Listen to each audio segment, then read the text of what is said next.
Septiembre no solamente es el mes patrio en México, sino que además mucha gente recuerda con temor tragedias que han sucedido debido a los temblores. Para colmo, esta misma semana sentimos otro gran temblor y por lo tanto creo que ha llegado el momento de que hablemos acerca de cómo gestionar los miedos, así como las crisis de ansiedad que van en aumento en nuestro país.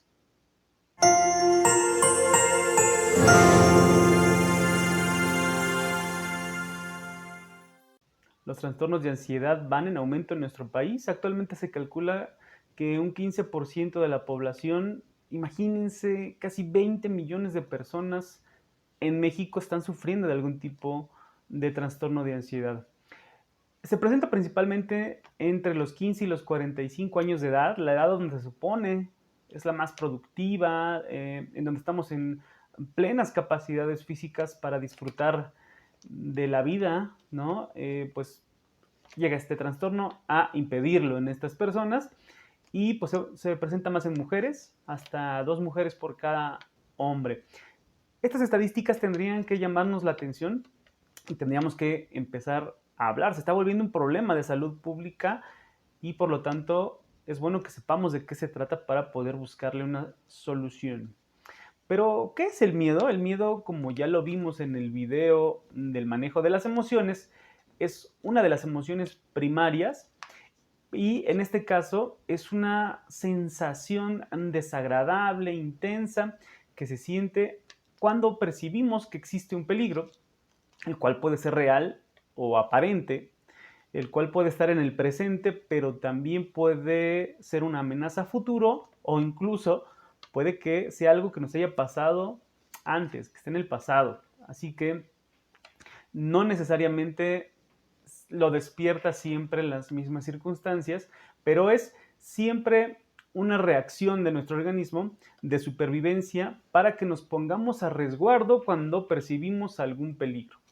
Y por lo tanto, aquí es muy importante que dejemos de pelearnos con la sensación de miedo. Si tú estás hoy vivo, aquí, eres un adulto como yo, seguramente el miedo te ha salvado muchas veces la vida antes. Eh, Como por ejemplo cuando escuchamos una alerta sísmica, ¿no?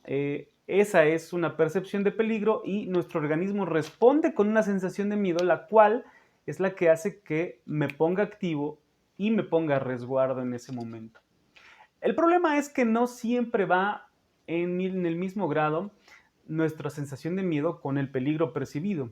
Y en tal grado, el miedo, en lugar de activarnos y ponernos a resguardo, podría paralizarnos.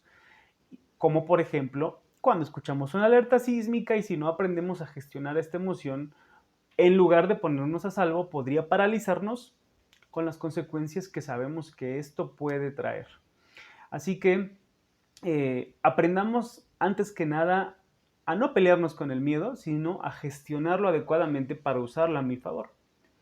La ansiedad, por el contrario, tiene otras circunstancias, es una sensación desagradable, permanente, que viene no ante una amenaza percibida, sino casi siempre cuando estamos esperando o anticipando que algo malo vaya a suceder, con una amenaza futura que en realidad no está presente en el momento y por lo tanto tiene que ver más con la sensación de incertidumbre que con el peligro en sí. Así que una vez que explicamos esto, pues sería bueno que aprendieras a identificar cuando estás empezando con ese tipo de problemas y te voy a dar algunos consejos para que aprendamos a gestionarlo. Así que como ya lo hemos hablado anteriormente, lo primero que tenemos que hacer es dejar de pelearnos con nuestra emoción primaria del miedo porque sabemos es muy útil y nos ayuda muchas veces en la vida si aprendemos a gestionarla adecuadamente. Lo primero que tendríamos que hacer es ser conscientes de nuestra corporalidad y esto nos va a ayudar no solamente con esta emoción, sino con todas las demás emociones y es que algo debe de quedar muy claro. Las emociones no son un pensamiento o una idea, sino son una sensación física. Las podemos sentir físicamente en mi organismo. Ya vimos que algunas tienen que ver con tensión muscular o sensación de calor.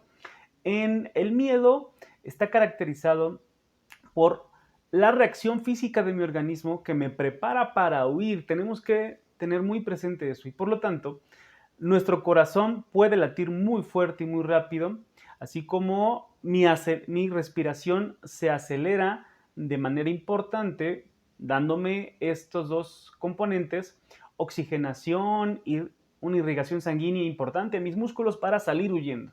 De eso se trata la sensación del miedo. También puedo sentir un hueco en el estómago debido a que el organismo, de manera muy inteligente, cierra los vasos sanguíneos de nuestros órganos que en el momento no son muy importantes para que esa sangre vaya a otras partes del cuerpo. Es decir, lo que estoy sintiendo físicamente es justo mi cuerpo preparándose para huir ante un peligro inminente. Así que si yo soy consciente de esas sensaciones físicas, número uno, puedo aprender a identificar que ya está iniciando una sensación de miedo o pánico y por lo tanto puedo actuar en consecuencia. Para empezar, habría que romper esta cadenita, este círculo vicioso en donde la mente alimenta a la sensación física y la sensación física alimenta a la mente a través justamente de una herramienta muy importante de la cual también ya hablamos en el video de las emociones, que es la respiración. La respiración es prácticamente nuestra vía de acceso a nuestra reacción de miedo y estrés y haciendo lo contrario, haciendo respiraciones lentas y profundas, respiraciones diafragmáticas que vayan más hacia el abdomen, podemos romper ese ciclo, romper el círculo vicioso que está provocando que mi cuerpo alimente mis pensamientos y mis pensamientos alimenten la sensación física. Esto nos va a ayudar la mayoría de las veces a controlar una sensación de miedo o incluso hasta una sensación de pánico o una crisis de ansiedad cuando está en sus inicios, cuando va comenzando.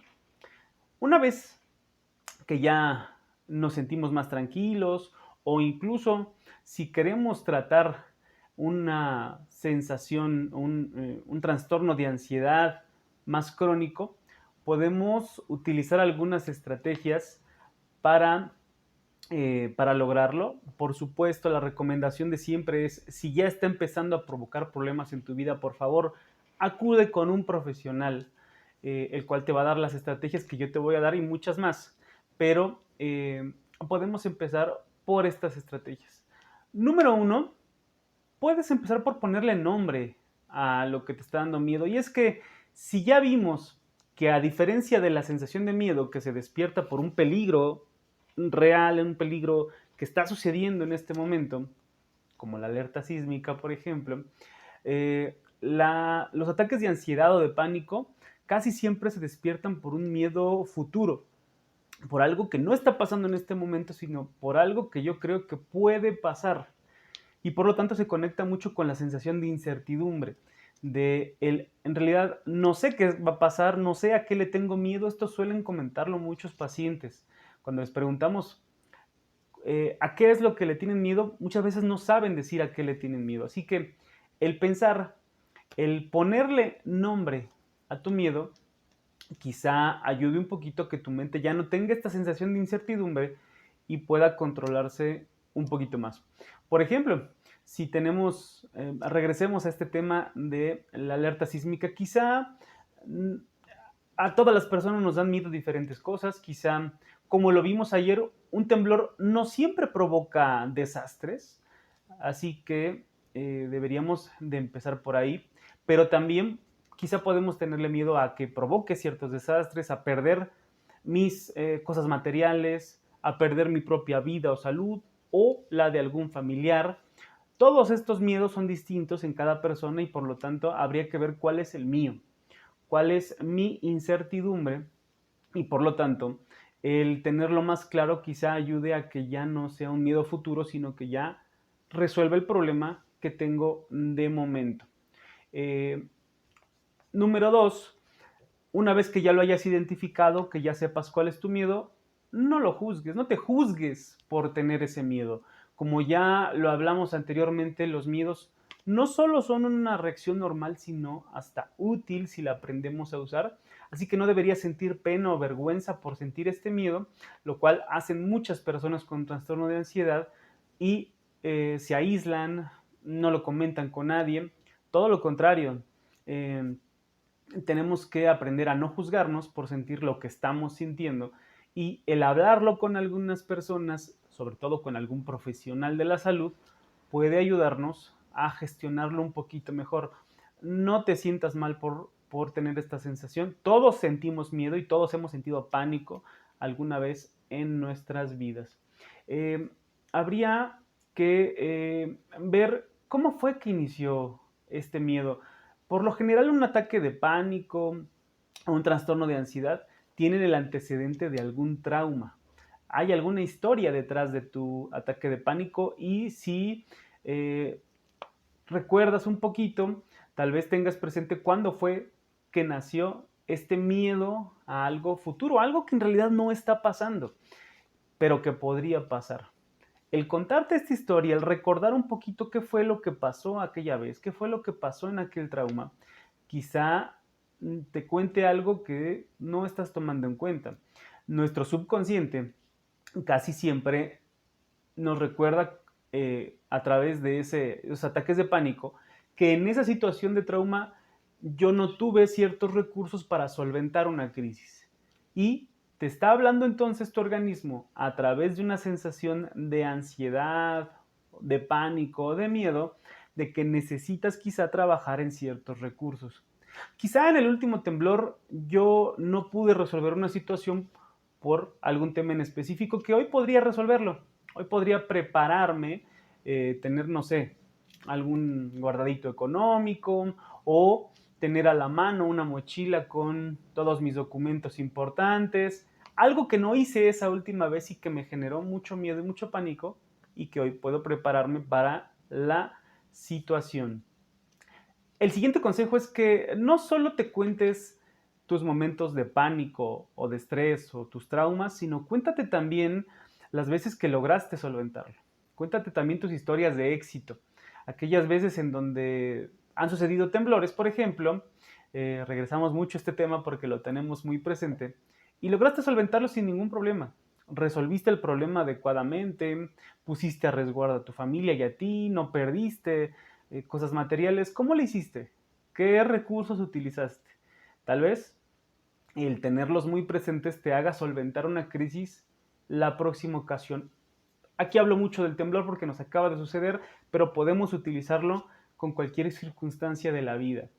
Tienes muchos recursos, solamente falta que te los platiques así como te has platicado constantemente tus fracasos. ¿Cómo solventaste esas situaciones de crisis adecuadamente? Eso te podría ayudar. Otro consejo es que pienses, bueno, y ya que tengo claro a qué es lo que le tengo miedo, a ese miedo probable que no está sucediendo ahorita, pero que podría pasar, ¿qué es lo peor que podría pasar? ¿Cuál es el peor escenario posible? Quizá una vez que lo comente o hasta lo anote, siempre es muy importante, quizá no es tan grave como yo pensaba. Quizá el escenario que yo me estaba pintando en mi mente era mucho peor de lo que en realidad analizándolo conscientemente puede pasar. Quizá lo peor que podría pasar no es tan grave y yo me estaba preocupando de más. Esto tal vez me pueda ayudar a que si sí, efectivamente el escenario que me estoy planteando en mi cabeza es muy grave, es muy fuerte, quizá pueda hacer un plan de acción. Esa es la siguiente recomendación. Quizá el tener un plan de acción, si sucede eso tan grave que yo creo que puede llegar a pasar, no que está pasando en este momento, ¿qué voy a hacer? ¿Cómo lo voy a solventar? ¿Cómo lo voy a resolver? ¿De quién me voy a ayudar para salir adelante? Todas estas son recomendaciones que tú puedes hacer desde hoy mismo para solventar tu problema de miedo ante una crisis, pero también tus problemas de trastornos de ansiedad ante algo que no está sucediendo en realidad en este momento y que tú vives con el temor constante de que vaya a suceder. Solvéntalo con las recomendaciones que te acabo de dar el día de hoy, pero no desdeñes nunca una consulta con un profesional de la salud que te puede ayudar a tratar ya no muy en general como lo vimos hoy, sino tu problema particular de trastornos de ansiedad. Saludos.